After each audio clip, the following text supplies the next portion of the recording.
So today I wanted to talk a little bit about the mythology behind Gwyn Ap Nudd and the Tylwyth Teg. But first we'll start with the historical god Nodens and how he fits into all of this.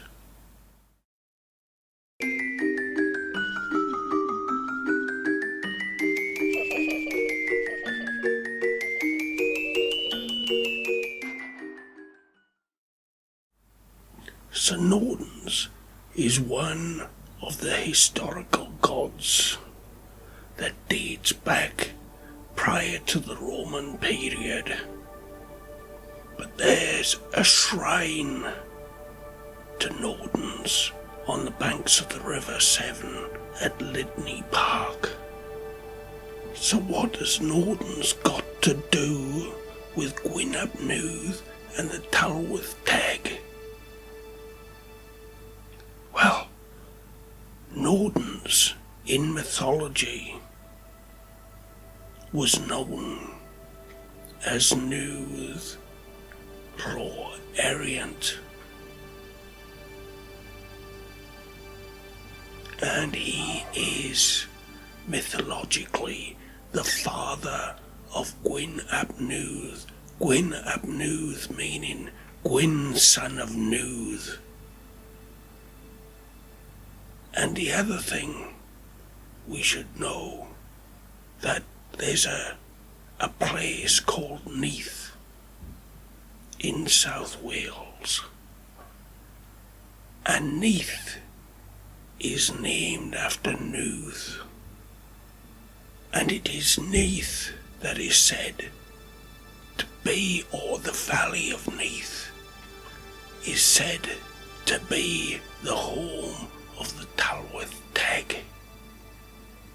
So let's link all these pieces together. Gwyn Ap Nudd is the king of the Otherworld, but he is also king of the Tywlyth Teg. And who are the Tywlyth Teg? Well, the Tywlyth Teg are the fair folk. So, in mythology, they are the fairy people, or what you would know in English as being elves and goblins of the world. And Gwyn Ap Nudd is the king, so the Vale of Neath was considered to be a stronghold for the Tylwyth Teg. So much so that it has been reported that William Shakespeare visited the area 400 years ago. That visit became the inspiration for his play, The Midsummer Night's Dream. Now the Vale of Neath is a very pretty area with waterfalls and mountains and hills and rivers and deep valleys, and you can see why people thought that this would be the stronghold of the Tywlyth Teg. Now, talking of the fairy people or the Tylwyth Teg, there are in folklore, we're told, 5 types of Tylwyth Teg. There are those known as the Ellyll, and in plural they're known as the Ellyll. And in the English language, or in English mythology, they're known as the elves.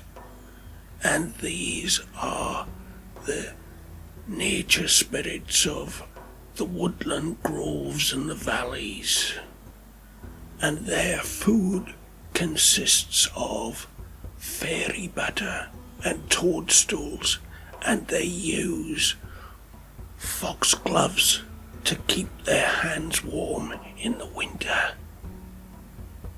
Then there are the Coblynau, and the Coblynau are those little people that lived in the mines, and the miners used to hear this tap tap tapping from some unknown source, and when they went to investigate, they would find a rich coal seam.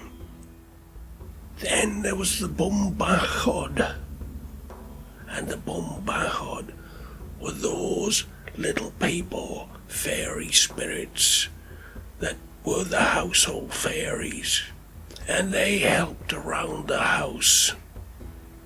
Then there's the Gwragedd Annwn, and these were the female spirits that lived under the water, in the lakes and in the streams.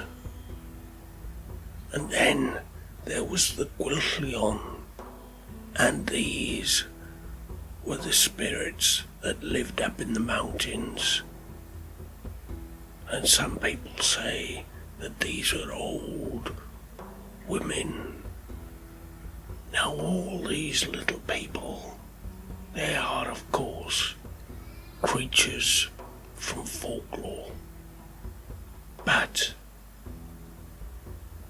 I suspect are based, or the stories have come about over years and years, based on much more ancient beliefs and traditions, and those would be the beliefs of the nature spirits,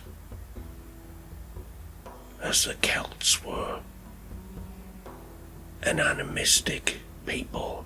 That is, they believed that there was life in everything, whether it be a mountain or a stream or a lake or an animal. The Celts believed that there was life force in everything, and that there was a spirit in everything.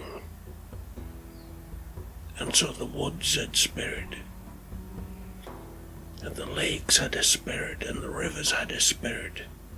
And then there was these nature spirits that they spoke about. And I suspect that's where all this folklore comes from. Now, there is a story about a monk called Saint Collen, and it is said that Saint Collen was enjoying a moment of solitude in the Neath Valley when he overheard two men talking about Gwyn Ap Nudd. And Saint Collen was very angry at these two men, and he jumped up and he spoke and scolded these men, and he said to them, "Why are you two men talking about devils and demons in such a wonderful place as this? This is God's country." Now, it is said that Gwyn Ap Nudd heard of this, and he didn't like this kind of talk in his land at all. So he summoned Saint Collen to come to his castle in his dreams. Now Saint Collen refused, but over time Saint Collen eventually was persuaded to come and see Gwyn Ap Nudd at his castle. And when he got to the land of the Otherworld, he saw this great castle of luxury and beauty beyond belief.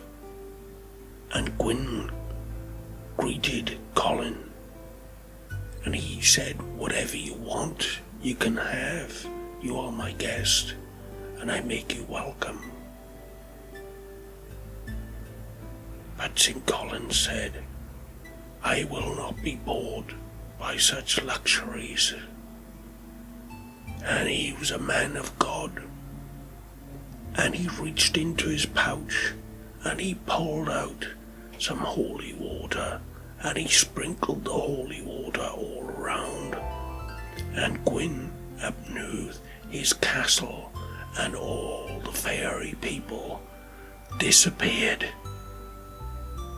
and were never seen in the Vale of Neath again.